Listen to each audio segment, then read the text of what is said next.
Hello viewers, I'm SB and welcome back to Total War Warhammer 3 Tides of Torment, where today we hope to strike some kind of blow against the lizard men. We might have to spend some more time powering up before we're ready for that, because they really are looking pretty powerful.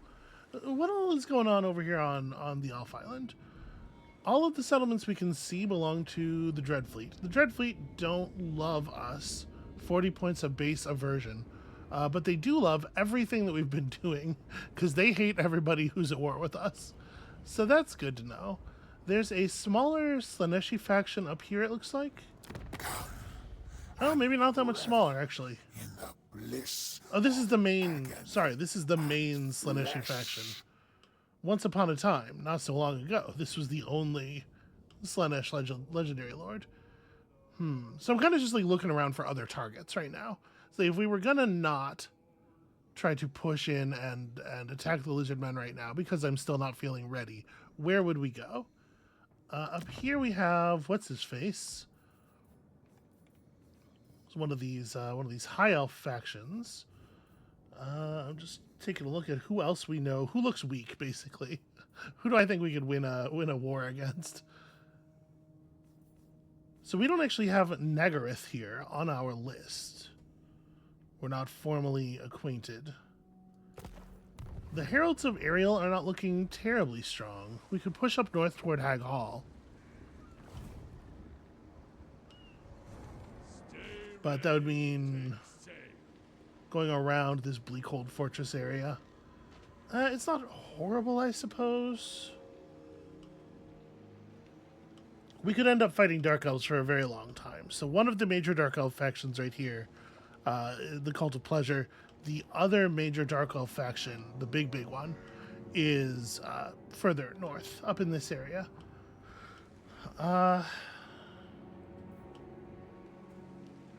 What we can see right now of these guys is that they have a pretty large, like, for only owning 7 settlements, they have a really tight group of things here with a lot of trade goods and a lot of strong economic potential. There's a gold mine at the center of all of it, and they are currently reading as a lot more powerful than we are. A couple of pointed battles could change that, and especially if the Dark Elves were ever to join the war officially, and we can make that a more attractive thing for the Dark Elves if we're smart. If we can win one good battle where we bring down like a full stack of the lizards, the Dark Elves will be a lot more likely to jump in at that point because the lizard overall military strength will drop.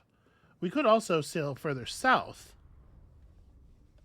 take back or just burn the Monument of the Moon, and then maybe even look at targets further south than that. But I don't want to get too far away from our little beachhead here because, we do actually have to get some statues up and maintain them. Yeah, I'm a little torn. I'm a little unsure how best to serve our long-term goals here. Let's have Thomin sail into the bay and get me vision of the Ziggurat. Because we can make use of the fact that we move a lot faster than they do to harass, the various coastal settlements. Obviously, it's a lot easier to get from place to place on land due to the design of the coast and all these bays and cliffs. But, we really are very fast on the water. Fear me. Okay, how are we doing on recruitment stuff? I do think that we're going to need... we need to get to 5 altars? No, we don't need to get to 5 altars before we have any recruitment capacity.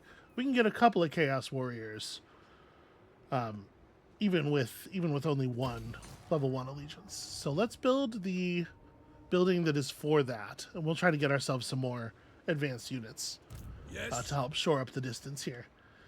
We will also go check out this cargo. There's a merchant shipwreck. Let's see if we can get anything cool out of it. The seabed is littered with the barnacle-clad hulls of ships that once set out to tame the oceans. Recently, rumors started circulating that one particularly notable wreckage had been spotted. a partially sunken ship that was rumored to have been sailing back to Marienburg, with a hold full of mysterious trinkets looted from across the old world, before suffering Stromfels's ire. Stromfels is one of the ancient gods of the seas. You know its location, but there's always the chance that others have caught wind of these rumors too. We sail quick. If somebody wants to put up, we will put up. Yeah, this is a very familiar battle, and we did quite well even before the last time we improved our troops, dragon-wise. So we'll take that. We'll take that easy victory there. I guess we'll sacrifice the captives. We have a little bit of a stock of money, but we don't have much income right now. So even this small amount represents several turns. Leveling up, unlocking more regiments of renown. While sailing toward the wreckage of the ship from Marienburg, a galleon helmed by a hissing vampire admiral appeared in a cloud of broadside guns and cracking black powder weapons, blocking your passage. After defeating the undead freebooter, you looted their galleon's coffers before sailing on to claim the salvage from the Marienburg wreck for yourself. So not a huge amount of money. Never mind. Huge amount of money, actually. That's a lot. But also quite a lot of XP. Who's next? So we can stop and grab other stuff along the red line here, but at 14 now, we've leveled up enough that we have access to his line of unique improvements. So let's have a look at these. Hunter of Champions gives us 10% more campaign movement range after winning a battle, which is rad. Huge campaign line of sight, great for chasing. And the ability Hunter of Champions, which can only be cast on lords or heroes, but really fucks up their defensive capabilities and escape capabilities. We also have access to Contagious Ambition. So recruit rank up for all units to be recruited in the future. This won't affect stuff that's in the army already. And the ability Lead by Example gives 5 melee attack and 4 leadership to all troops within 35 meters all the time, leading to big bonuses for skin wolves and eventually big bonuses for mammoths. This is not such a big bonus. It's mostly the recruit rank. That stuff's cool, but it's probably not as good as... you know what? I'm going to take Contagious Ambition right now. There's hiring in our future. Let's make sure that we are getting as many recruit rank bonuses as we can. We want to be bringing in new troops as close to the height of their powers as possible. And here we grab Arcane Conduit. Lots more magic, lots more casting. The eternal challenger. That was certainly worth a jaunt. Keep an eye for whales. So we're going to get better recruitment if we're going to get better replenishment if we do go back to the friendly settlement. Yeah, geez, look at how much replenishment we get per turn. That's crazy. We're gonna park it right here for a second. Get back to full. Keep watch of the tides. And we know the Ziggurat of the Dawn looks pretty vulnerable. Fallen Gates, like Thoman Gorax in the bay here, will give us quite a lot of vision. In addition, it is time for some more research. I think we were working on some war custom stuff, right? Because I want to be the big monster hunter. We should probably look into that, actually. So this is just stats up for Norskin Giants, in addition, additional bonus versus large for our largest units. Or damage up for Dreadmaws and Feral Manticores. I don't even know what Dreadmaws actually are. You're some kind of snake? Yeah, burrowing move. Huh. And this will unlock the Monster Hunt for the Voice of the Wastes. So it's a pretty specific, it's like individual technologies for different things. This one is for a mammoth herd, which obviously is a big deal. So we're kind of playing like the mammoth character. Let's go ahead and get Monster Hunter. We'll figure some stuff out. Can adapt. Now I do want to get to Skin Wolves. We're researching. Or we're laying out the buildings for that up north, right? Yeah, okay. It's going to be a couple of turns, yeah. All right. I mean, we're working on it. We're still getting stronger. It feels a little weird to be laying back, you know? So let's look at the Monstrous Arcanum. We haven't looked at it in a second here. The Great Maw Herd, And the Voice of the Wastes, we saw the technologies that are blocking these two glory hunts. But there's lots of other hunts available to us, separated by what's it called? Climate. So Chaotic Wasteland stuff is mostly going to be up north where the Chaos Forces actually start. And where we are right now is mostly just frozen tundra. Although there's a bit of like savanna and jungle and stuff further south. Is anything here? Okay, a Jabberslythe or a cockatrice perhaps? Let's talk about the maddened Jabberslythe. To look upon a Jabberslythe is to know madness, though what is the single-minded pursuit of such a beast, if not a species of madness in itself? Would such hunters be immune to its gibbering wiles for long enough to slay it? Would they then be as far gone as to employ another of its kind? Well, if such questions prompt you to attempt it, you may already be on the path to madness. I would like to hunt down the Jabberslythe of these climes. So stage 1 could earn us a Jabberslythe tongue, give us the ability to shoot poison and some resources and stuff. And stage 2 could get us a Jabberslythe, which seems like a fun friend to have. The beast is mine! Oh, okay, and we suspect that it is quite close, in fact. Well then, we know exactly what we're doing at the beginning of next turn. Stay ready to take sail.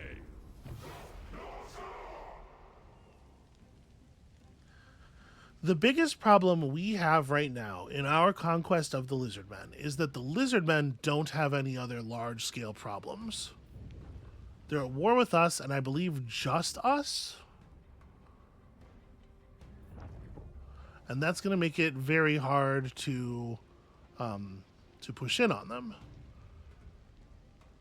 However, these Dark Elves here are also in they're kind of in a position where they don't have a lot to do right now. They'll be looking for somebody to start a fight with because they want to be expanding. And we got on their good side. So I'm hoping that even though I'm weaker, the balance of positive opinion built up toward us and their natural negative opinion toward the Lizardmen will lead to them looking more at the Lizardmen. Maybe that's a fantasy, and maybe we're about to be up to our waist in Elf Corpse. And to be clear, that would not exactly break my heart, but I would like to strike back at the Lizardmen. And I want to be in control of Skeggy. It just feels like we should be in control of Skeggy. Darkness gathers. The hunt may have taken a wrong turn somewhere. A hunter may have made a blasphemous remark. Whatever the reason, and it may be for no reason at all, the dark gods are displeased. An eagle circles overhead, unseen through radiating inscrutable ill will. Hounds bay across the outer darkness. Crows' eyes glitter at the edges of the campfire, their beaks glistening with black rot. Serpents slither slyly through the flames. Whatever you are prepared to give to appease them, they may take more than what they provide in return. So Thoman's fucked up somehow. Somebody in Thoman's army fucked up. We can try to make good off just out of our treasury here. Exchange the divine ill will evident in this place for the ill will of your hunters, who will provide spoils for the propitiation. Pay 250, and this army gets a melee attack bonus, but a leadership penalty. We can just ignore it. Hey man, listen, this is it's all superstition anyway, right? And ignoring it is a sign of strength. Upkeep up. All of our army. Everybody's tired. Leadership down. This is just like an exhausted, terrified army. Or we can perform a ritual of slaughter, which will make the whole army tired in battle, but give us 10 bonus leadership. I think I'm going to do personal propitiations. At least we're getting something significant for the leadership loss, and the money is not really that great. Wolfric the Wanderer has undertaken a rigorous new training regime focused on frontline combat, yielding excellent results. All units have improved melee attack capabilities for 4 turns, plus 15 melee attack on the whole army. That's kind of crazy. We got a mission to upgrade a main settlement building to level 5. I sure would love to do that. That sounds so rad. Keep an eye. we'll see how that goes. All right, let's get this up to level 2 where it can provide us some Chaos Warriors of Slaanesh with Hell Scourges. You know, I'm not super familiar with the functionality of whip infantry. They do have poison, which obviously is a big deal. Can be very powerful to poison critical enemies. They have a fair amount of just raw toughness, 100 armor, the silver level of the shielding trait, which blocks 55% of small arms fire. Really strong melee defense, and cause additional damage against charging enemies. What else do they get from this? A little bit of bonus speed, immune to psychology, strider, so they can't be slowed down by terrain. I mean, they're not amazing units. And then we also get access to Spawn of Slaanesh, which are like hardcore glass cannon units. With a soporific musk that lowers the stats of the enemies that they're fighting. Enemies with this attribute double their charge bonus when attacking the rear or flank of an enemy. That's pretty cool. You can see their stats overall are not very good, but when they hit, oh boy do they hit. I think we'll go for this. We'll lean into this. See if we can't Slaanesh-ify our armies a little bit. Keep watch of the tides. So my biggest concern here is if I come down here and I start doing hunting stuff, is trapped upstart going to We are the finest. roll out and attack me? Because it seems like he might. Salt air. We can't see everything that's in his army. We know at least some of his units are skinks, and those are not terribly scary. Stay ready to take sail. Okay, apparently it's time. I thought there might be a little bit more hunting involved, but the Dark God's whims may have lengthened your search in the past, but now the hunter's wits and bodies have been honed and bolstered by tempers grown increasingly short. Carnage is at hand. And y'all know how I feel about Carnage. It is suspected that we will endure a valiant defeat here. Well, that's concerning. I did not realize Jabberslides were so big. Seems like a great friend to have. And at this point, it's too late to make any other choice. No, it's not. We can decline. We can decline. Valiant defeat means that they think it's going to be close. Melee defense 52. These things have 47 melee attack with a 25-point bonus versus infantry. We do not really have a lot of good anti-large. Especially we don't have a lot of good large anti-large. 60 armor, 15,000 health. We expect to have to face 3 of them. The basics of this force are a little bit less impressive. Like, Goreherd are basically just melee, you know, they're the basic Goatman infantry. But you can see at 3625, definitely offense focused, a little bit bad at defending themselves. They do have a 5-point bonus versus infantry, which is not nothing, but they will shred quickly. If you get these guys in a flank, they go to pieces in a real hurry. They're also going to have units of Chaos Spawn themselves. Pretty scary. Man, maybe we should have waited until we had the Chaos Warriors in place.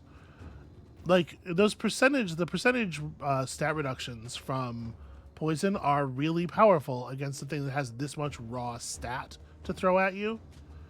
I think I am going to actually decline the attack. Now that we know what's what, I think we gotta reconsider. Ready. No rest. We never got out of the water, so I'm just gonna turn around and try to She's a beauty. full sail back home.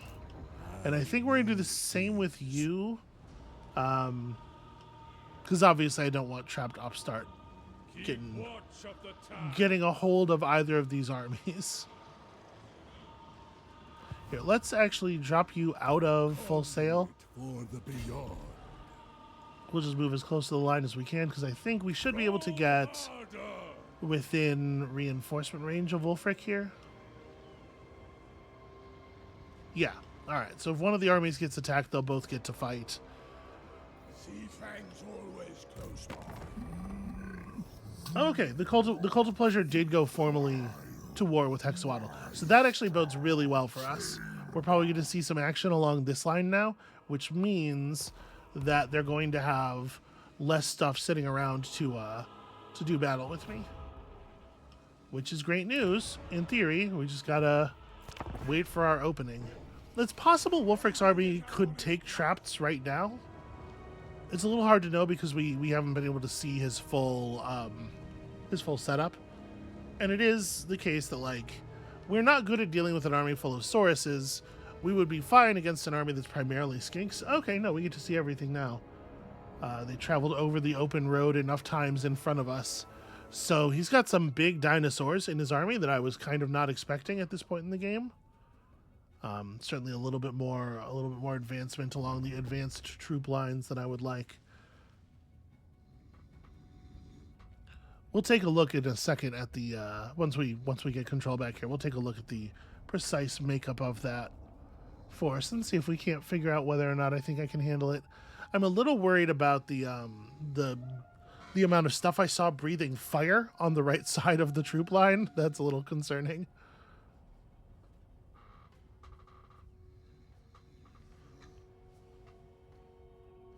All right, and lots of stuff is happening elsewhere in the world, and none of it's relevant to us. But it will be. But it will be.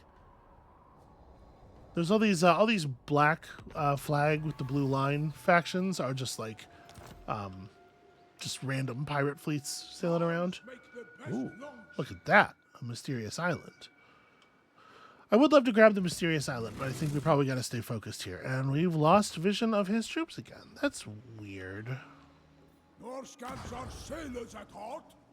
Okay. Well, in 2 turns, we'll have the ability to pull units through the local recruit pool in the Forest of Arnheim. I wish that was getting constructed a little bit faster. And this turn should be when this building has been upgraded, right? Although, no, it does give access to skin wolves now. Okay, so we can start pursuing some real upgrades at this moment. I'm going to go ahead and upgrade it again. We are suddenly bleeding money. I think we had an upkeep reduction that has worn off. I'll see it through. All right, let's get through to the Moon Shard, and let's talk about reconfiguring this army, getting some advanced troops in here. In theory, we have access to a couple more regiments of renown at this point. I'm not a huge fan of chariot type units. I personally have a hard time using them. Basically, is the thinking there. But to be clear, this unit has some interesting traits. The followers of the great eagle. So you can see with 78 speed, they're not like super fast, but they're faster than any kind of infantry. Even fast infantry is not that fast. They have a significant versus infantry bonus to go along with a pretty decent base melee attack. Huge charge bonus. I believe they have that devastating flanker trait. No, maybe not. Oh, this is a Tzeentch unit, not a Slaanesh unit. Never mind. But what they do have is flaming attacks. They deal fire damage, and warp flame, which causes weakness to fire damage on the things they're attacking. So the flaming attack thing actually represents additional bonus damage. Ordinarily, flaming attacks don't mean that the attacks do more damage necessarily, except, obviously if the enemy has some kind of regeneration trait. But Brave sons of Norska.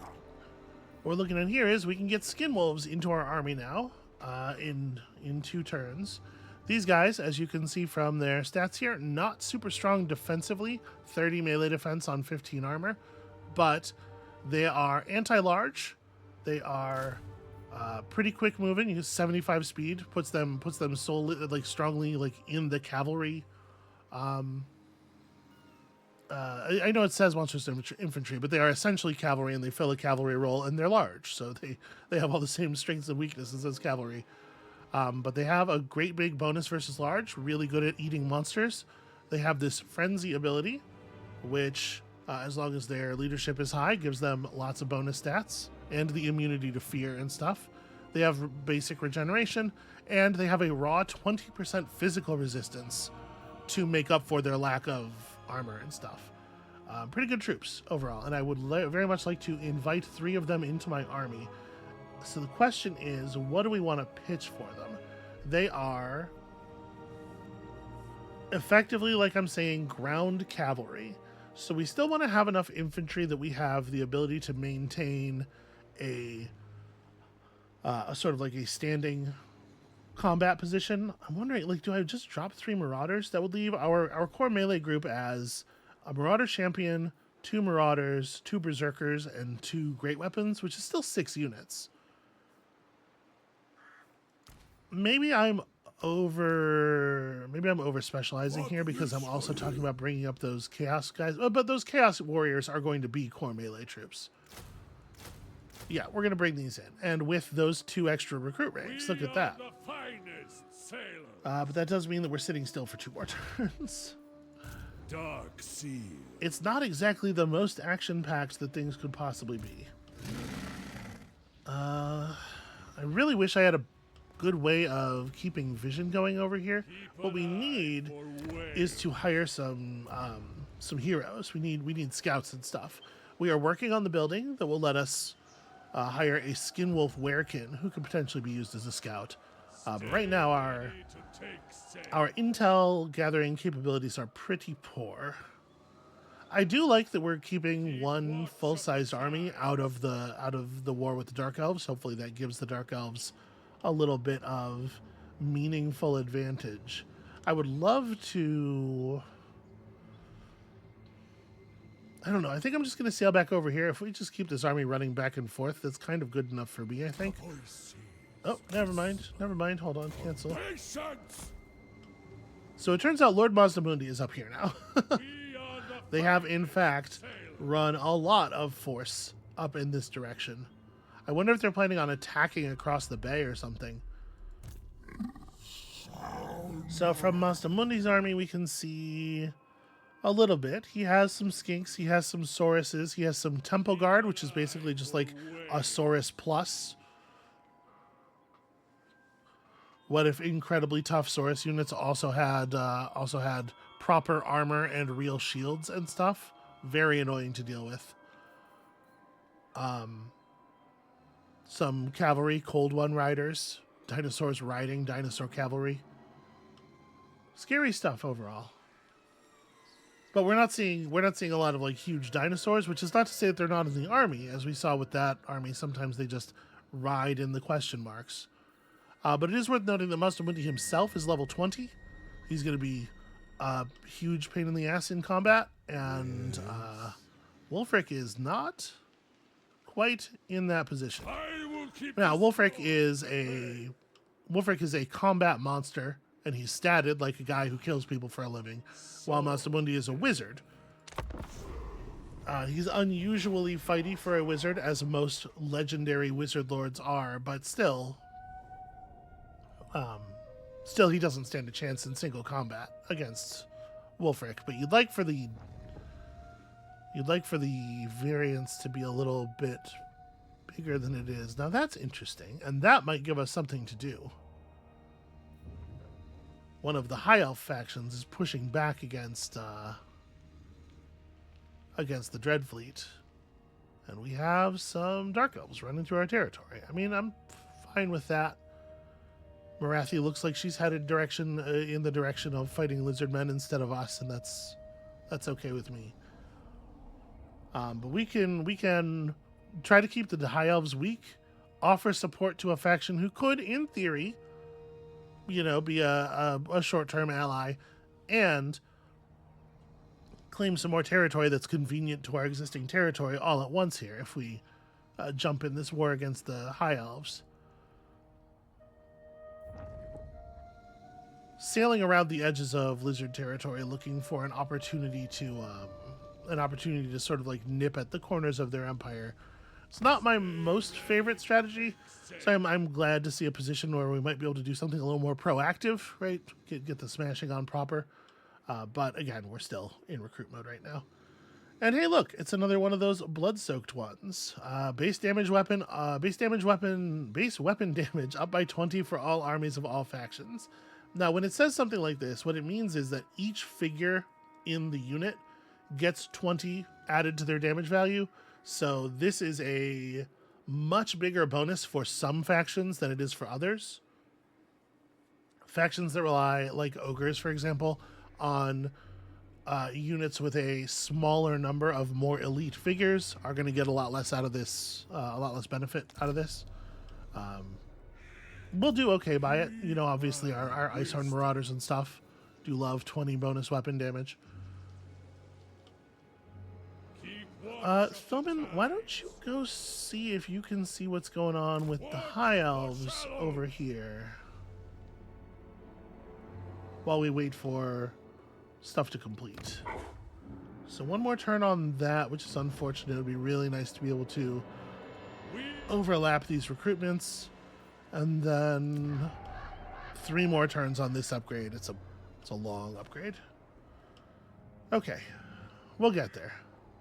And at some point, you know, we're gonna unlock a hero by killing units in battle. Here, we almost did it against that pirate force. Apparently, yeah, we're in good position to make some stuff happen here. We just gotta wait the uncomfortable wait for our recruitment to finish, and then once we've done our recruitment, the units that we are hiring are they definitely have higher upkeep than the units that we fired, and we are already hemorrhaging money. So we need to start winning battles in order to remain solvent. Marathi, that's the wrong fucking direction. Oh, that's very frustrating. You need to go fight lizard men. What are you doing? Well, we may have to put off our move against the elves here, because we might have to fight lizards to keep the lizards from just eating into their southern territory enough to get adjacent to us, which is a thing I don't really want to deal with right now.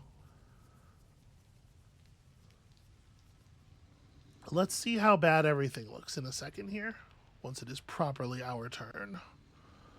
My biggest concern is that the lizards will smash through a bunch of this territory, dramatically economically weaken the Dark Elves, who are not doing a good job of defending themselves, and then use their improved economic strength to just make our lives miserable. We have finished researching our 8th technology here, so a little bit of money to hold off. It's a whole turn of army upkeep, plus a couple of actually pretty good pieces of equipment.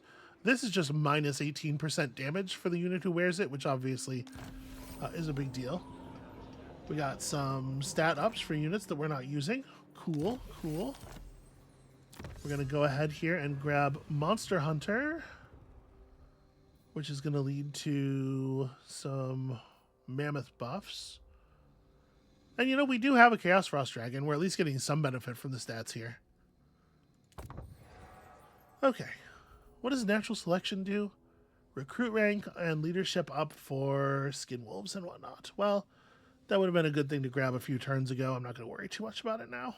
You can always kill better. Okay, so let's get that going. Arnheim is available for an upgrade. Oh, yes, and we definitely want to push the main settlement building at Arnheim. A challenge? Okay. Nothing here has actually changed hands since the beginning of the war. But it is worth noting that Sulfurettes, Sildrator, and Fallen Gates all have like base size garrisons and no indication of upgraded defensive buildings. So if they were to get attacked, they would probably fall, and we should read this as them having probably not been attacked. Sophiridin, Sophiridrin is being backed up by Tyrion, who is the legendary lord of this faction. You can see with a lot of fancy legendary gear. You know, high elves and their expensive toys. Thoman, can you get a read on I conjure the wind. what exactly this army at White Peak looks like? Trained by the White Tower. Come on, What now? really get in there, buddy. Go with me, please. Okay, apparently that's not providing any additional information. It is settled. You learn your We now have access to Chaos Warriors of Slaanesh and Spawn of Slaanesh. We can get up to 2 of these guys. And it is, of course, worth noting that that's, another turn sitting on my hands, and we are pretty desperate for cash. So it does, I think, behoove us to make a choice. I have a great many things to see to. You are not currently formally at war with anybody else. There's not really a good reason for Marathi to have run backwards, except that the AI is really bad at staying focused on a plan, and a lot of the time, the AI spends a lot of its army's time just walking back and forth.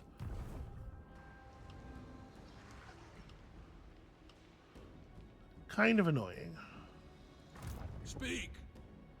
Wolfric can make it over there in 1 turn. This army's I recruiting, bring Azurian's fire. but certainly not full yet. And the garrison of the settlement is not yet full health. When you take a settlement over, your new garrison spawns in at low HP and then has to build up over time. So if we did want to take White Peak, the settlement that it's in includes Tor Anrock and Avathir, but we would just statue it, right? We would just make these serpent statues. We wouldn't actually try to take this over. Tor Anrock has a gold mine. It might be worth taking over, actually. Do we, here, let me use the, can you use the building browser? You can't.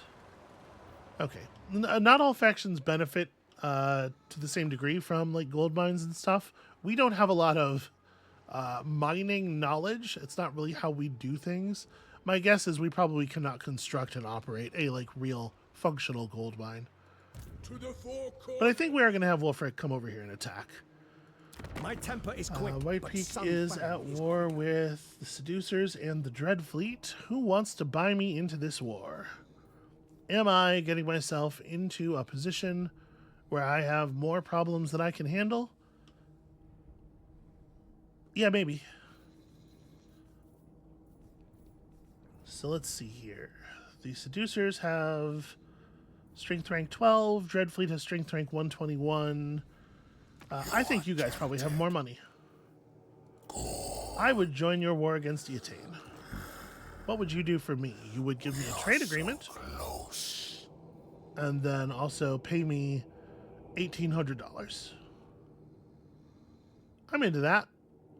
Trade agreement's a little bit of extra money for both of us every turn, plus more money if we can add some more trade goods to our collection. We have a god. Okay. And you know what? They would take a non-aggression pact too. It's weird that they didn't seem to want this before, but all of a sudden it was a green number. But they'll pay us for that too. Have that good. All right, I agree not to attack you. My suspicion is I have other problems to deal with. And we had an old mission to sign a non-aggression pact, so that's completed too. No escape. All right, let's get Wolfric on the water. Here's my question.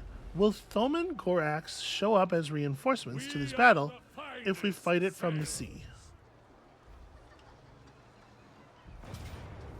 No, he needs to actually be in the seats. Well, hold on. Maintain blockade. I'm probably going to launch that battle, but I want to check something first. Tyrion's movement range. dare to order me. He could get up there. Okay. We better fight this manually to try to really minimize the damage we take. Plus, it's about time we did a manual battle with the dragon, right? Okay. Should I have put our reinforcements up on land? I don't know if they had the movement, actually. Well, whatever. They will remain fresh. And we will get them up on land to play defense for the potential counterattack. The enemy sallies out to fight on the field. So that settlement did not have proper defensive structures. All right, let's talk about what we're up against here. It's mostly the main force. Sephirodrin's army is mostly just melee elves, it looks like. They've got an eagle, a great eagle. They've got a couple of units of lions, or those might be lion chariots. How much can I see? Not too much. They've got a wizard who is riding an eagle. They've got a great eagle 49 attack, 34 defense with 30 armor, compared to the vastly superior numbers on the Cold Voider. We can definitely eat that eagle if we catch it in the air. And honestly, I'm not too worried about the eagle overall. The other thing that is significant to note about these guys is that they do not have as much ranged stuff as elven armies often do. Gosh, the trees are going to make things really awkward. But this is an army. This is an army mostly composed of spearmen, so we can approach them pretty safely in the open. And we definitely have the benefit in places where there's room to maneuver due to the generally higher speed and good flanking skills of our troops. But with very little idea where in their deployment zone their units are due to the vast forest, I think I'm just going to kind of throw all of our stuff in a block over here, and we're going to figure it out live, because I don't actually think we have much of an option on that one. You guys can come in at this angle. So this is our, right now, these 6 units are like our melee, our base melee block. We have a lot of flanking chargers, including the mammoth and all these skin wolves. And then we have you two. We'll just make a command group so that I can scout more quickly and stuff. We'll just deploy them real far forward. Avoiding running into the enemy's few units of archers is going to be a little bit awkward because they're going to have tree cover, but we'll figure it out. So, technically, we're on offense here. If the timer were to run out on this battle, we would lose. So, I do need to, you know, make stuff happen. But I'm pretty much just gonna like close across the field because, like I said, I think that their lack of range units is going to play against them really badly here. Want to be a little careful with the Cold Voider. So is this my tornado button? This is my frost breath button. Oh, maybe the Cold Voider doesn't also have the ability. Since we gained the tornado ability with the oh, which I don't think I equipped. Okay. I need to go through our equipment. We have some stuff. I didn't put on the Talisman of Preservation either, did I? Nope. I do this with equipment all the time. So they've lost vision of us too. They know where we entered the trees.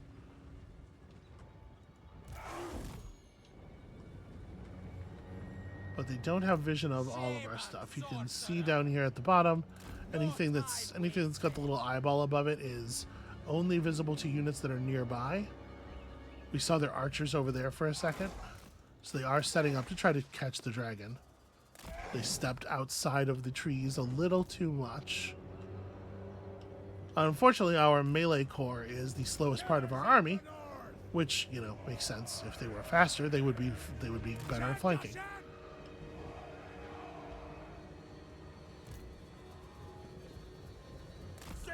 I'm gonna step the skin wolves. Well, no, skin wolves have Strider. They're actually really good at doing charging stuff in the forest. I'm gonna step the ogres out into the open lane here. Okay, so they got some beaver archers. We're starting to take fire. The mammoth is too large to hide and too far forward, but it has revealed some of them at least. Some of their archers are pretty fucked up, presumably from a previous engagement.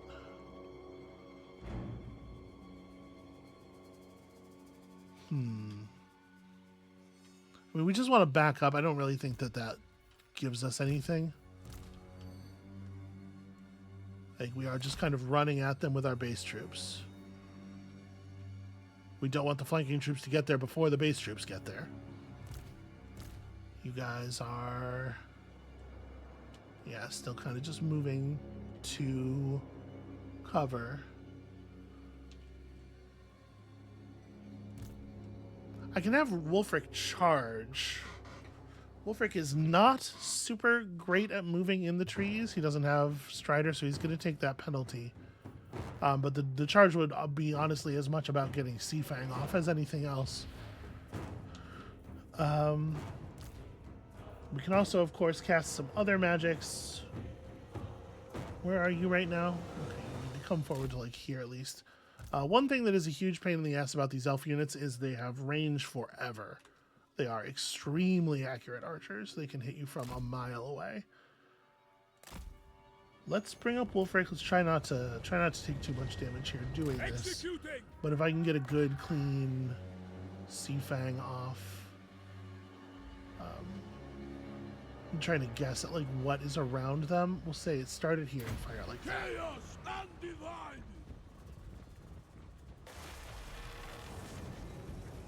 Okay, we caught something. We completely shredded that one unit of archers, but it looks like the other ones moved a little bit.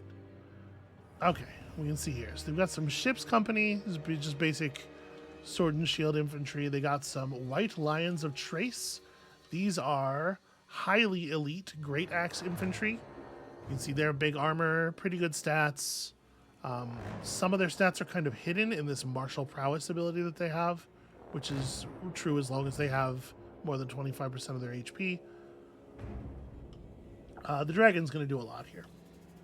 The dragon's gonna make some of this make a little bit more sense. I do think that the ogres are still not into the positions that I told them to get into. I think it's time to move up.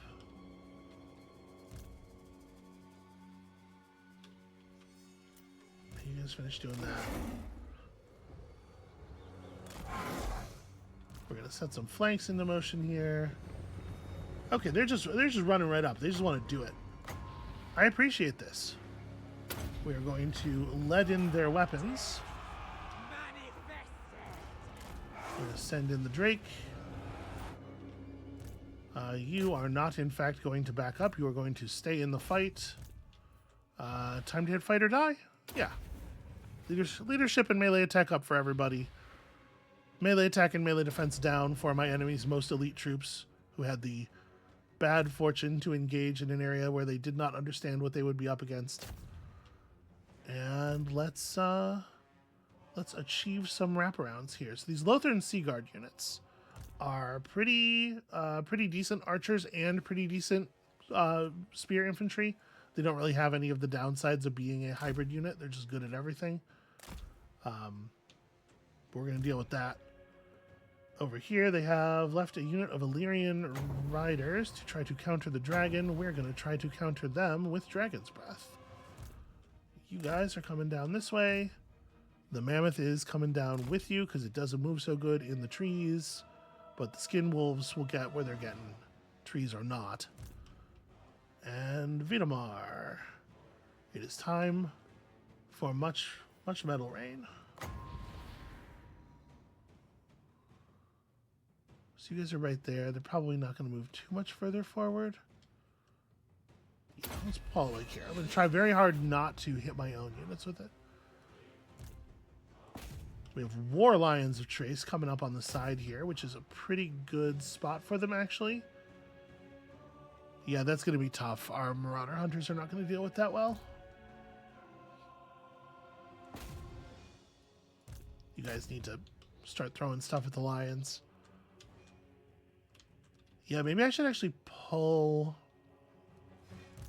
You know, I'm gonna call an audible here. Let's pull the skin wolves this way, because we're gonna need to counter these lions, or they're just gonna eat all of our hunters.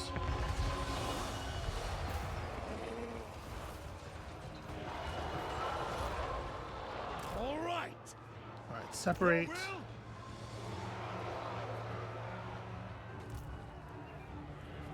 Try to separate the marauders around them. The lions don't have great leadership. You can see as soon as they're losing the charge, all of a sudden they're changing their minds. The breath did some damage, and then the eagle rode up to interfere. Alright, that's your job. Your job is to run in to the side here and devour some spearmen who are busy with other things. So they do have a lot of bodies. You might be wondering why they have so many troops, when they were shown to only have 13 units on the pre-battle screen. They do misrepresent things a little bit. In settlement battles, the Garrison army is treated as reinforcements on all of the screens, but they do start the battle on the field, which they probably shouldn't. So that's why that's like that. What is this? It's just another group of war lions. Okay, that I'm not too worried about. Let's rust out. Let's go overcast rust on the white lions of Trace. We really need them to go down fast, and fortunately I think we can accomplish that if we all just stay focused. Make sure you're hitting them. Alright. Got our stuff coming in from the flanks here. Okay, the skin wolves are doing a decent job of chasing off the lions. One of the great eagles landed to try to support. That's a weird way to do that. That great eagle lost its fight with the dragon because of course it did.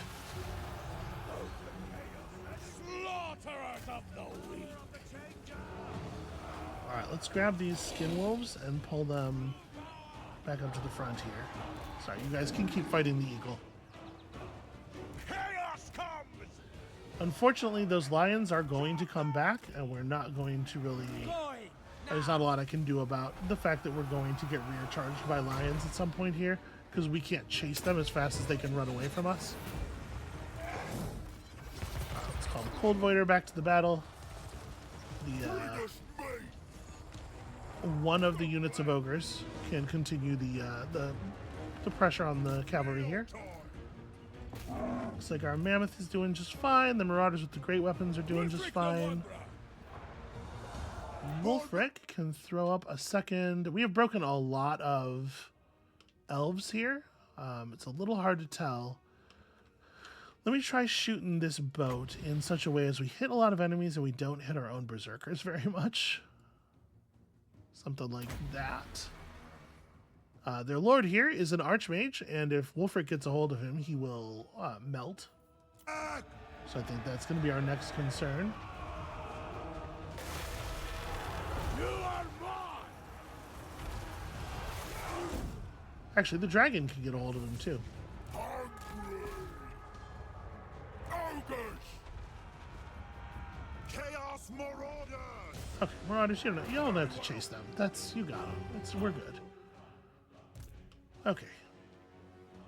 Skin wolves have chased a lot of their enemies off of the battlefield. By the time they get over here, I think things are probably going to be largely resolved. One thing that does really suck about fighting in the forest is, like, what happened here is the ogre bulls, who were supposed to chase these Illyrian reavers, got far enough behind in the chase to lose sight of them temporarily, and then when they come back into vision, you know, from the perspective of the AI, like, there's no way to prove that's the same unit, so the orders don't automatically reapply, even though they obviously should. And so every time you lose vision of a unit, it effectively wipes all orders associated with that unit, and that really sucks. Throw out another transmutation of lead here, just affecting basically all of the remaining enemy fighters. But this one's obviously pretty much over.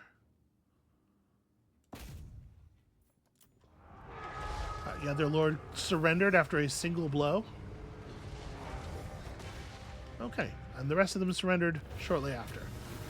It was a decisive victory, but we did take a lot of damage on a couple of units. It looks a little bit less bad than it was on the battlefield here.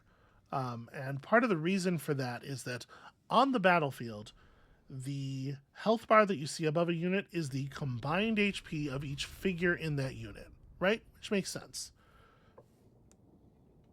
But outside of battle, health is only tracked at the per figure unit or at the per figure level in units that are only one figure. So, like, our Cold Voider remembers exactly how much health it has. But any figure in a multi-figure unit just goes back to full health, and the game just keeps track of how many bodies you have left.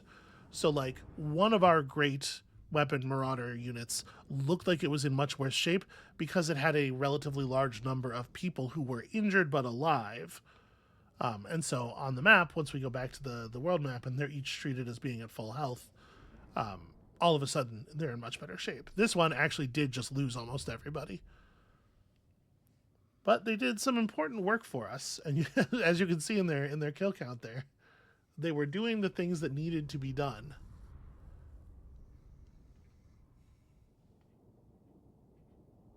So there must have been a giant eagle in the garrison too, because there were 2 giant eagles in that battle.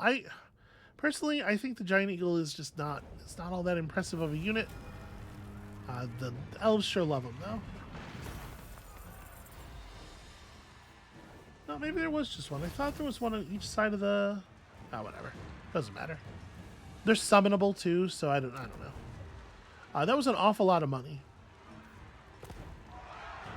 We could colonize this. No, it's just going to be a snake altar. Mix the icons! Guard the runes! Nope. Hi. That's Scylla Enfengrim? Well, I guess we had been told about the transformation. We acquired a banner there. The Banner of Eternal Flame is now ours.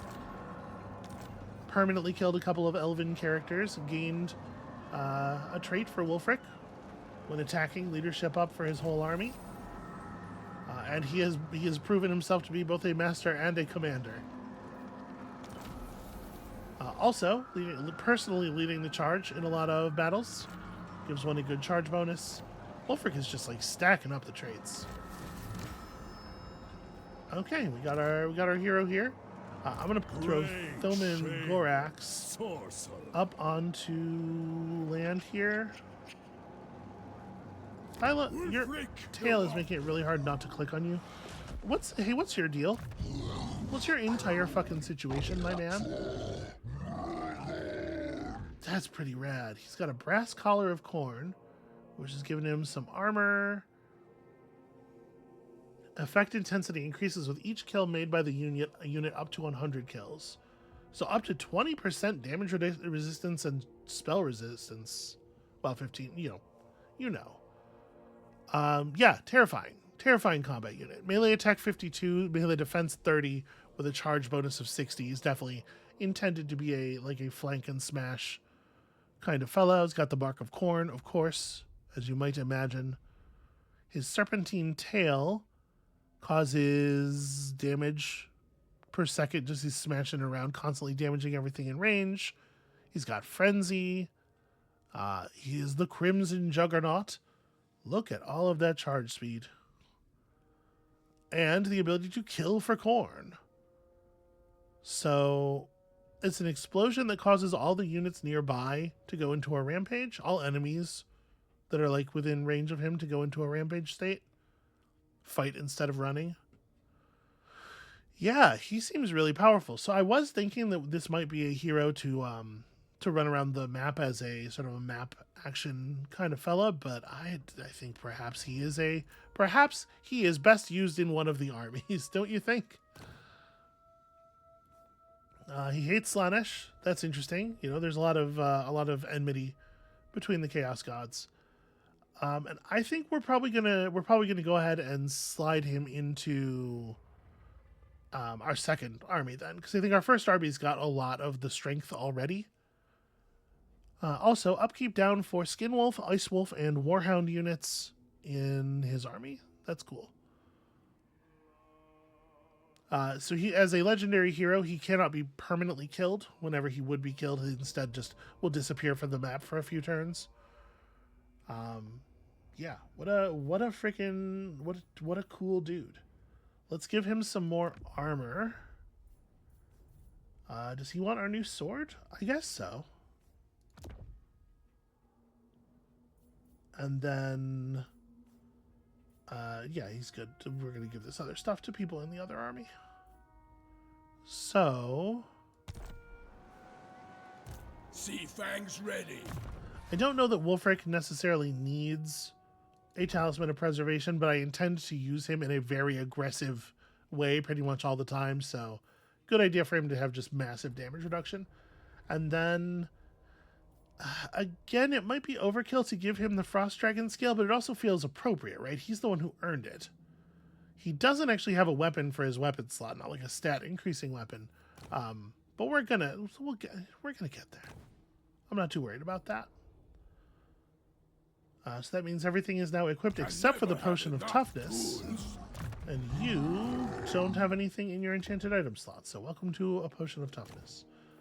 Also, we can give you some basic dudes. Let me tell you, we got so many whalers. Okay, I think that's reasonable. So, Thuman, I want Thuman to be behind the settlement. Go with the breeze. Fold in there. Okay, what is wrong with this area? It's all corrupted. Ah, that's right. The Dread Fleet is a vampire faction. There's not a lot we can do about that. If I go into raiding mode, yes. Raiding mode does make me immune to attrition. Yes. Okay, we'll be behind the settlement, like I said, so we show up as reinforcements, but Tyrion can't attack Thomin directly. Wulfric is stuck in place, but that's just fine. I do not think Tyrion will be able to ride up and fight us. I think if he tried, he would lose, and I don't think he will try. So we did just pick up some skin wolves. Do we want to grab their defensive stats? Maybe. It's also worth noting we have some other stuff up here. Missile resistance. This is kind of neat. This lord speaks with a dread booming voice, a gift from his dark masters to ensure obedience. Leadership aura size plus 80% and a dramatic cooldown reduction on fight or die is pretty big. Massive vigor loss reduction for the whole army, because I mean, we just don't get tired, right? That's actually like the army being unendingly fresh My strength grows. is actually a big deal, and it makes them very difficult to fight. Really annoying stuff. Okay, you've got access to some stuff like that yourself. You also got... Oh, interesting. Okay, we've got a switch here. We get one of these three things. So, spell intensity plus 30%, but causes damage to himself whenever he casts. 37 to 75 3 times. So, it's not a huge amount when you look at his health pool, but it'll add up over the course of a battle. Some basic melee attack stuff. I mean, like 55 melee attack does actually make him a reasonable fighter. It's not bad at all. And he gets bonus hit points. Or this is the one where if you want to if you're not using him as an army character, if you're using him as a map action figure, you can improve some of his map action stuff. I do kind of like dangerous practice. I love an increase in the thing that he's best at rather than trying to shore up a thing that he's kind of okay at. So we'll take that. I'm feeling pretty good about all of that. We've got a port here in White Peak, of course, and then I think I probably want to grab the marble for our trade goods and stuff, so we'll wait until we've upgraded White Peak to put that into any use. And every place else is at work on their buildings, right? Trollfjord is doing Trollfjord stuff. Yeah, okay. I have come here to save you all from the terrifying High Elves. Apparently there's a vampire rogue faction over here, vampire rebels. This city must have hit 0 control due to the vampiric corruption, spawned a rebellion army, and then that rebellion army took out the garrison, which speaks to how poorly things are going for the High Elves in general.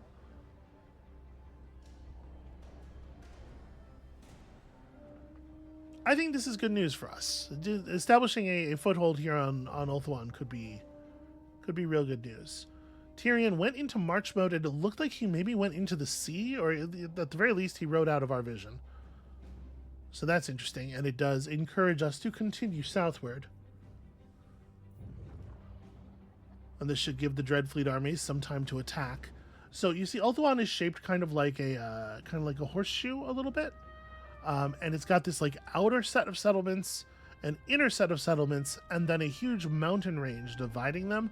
but there are these gates at a couple of points around the island to let you move from one to the other. And if the Dread Fleet is in control of the gates, then that's going to make it real hard for the Dark Elves, or for the High Elves. It's going to make it very cumbersome for them to get from settlement to settlement. I'm a little worried that these orcs might try to attack us, but they might also decide to go after the Dark Elves instead. Once their army gets big enough, they're going to declare on somebody. And if it's us, we'll just have to let them do something and then punish them afterward, because I don't have the troops to sit in place and watch them. Alright, that guy was trying to be in ambush mode. He was doing a terrible job of it. Are we basically back at full? Ish. Full-ish. I guess, actually, that would have been a really good turn. I should have been thinking about that. Instead of just healing, I should have fired the 2 most injured units. And but we're not in position to pull units through the local recruitment pool anyway, so it would have taken more time. All right, well, never mind then. The thing I did was fine. I think that's where we're going to call it for today. We've opened up a new front because all the fronts we had available in our previous wars were deeply unsatisfying. I'm sure that's a good enough reason, right? When you come back next time, we will prosecute this new front as far as we possibly can, and hopefully earn ourselves some more of these cool story heroes, because they're a lot more interesting than I thought they might be. So come back for more of that, and we'll see you then.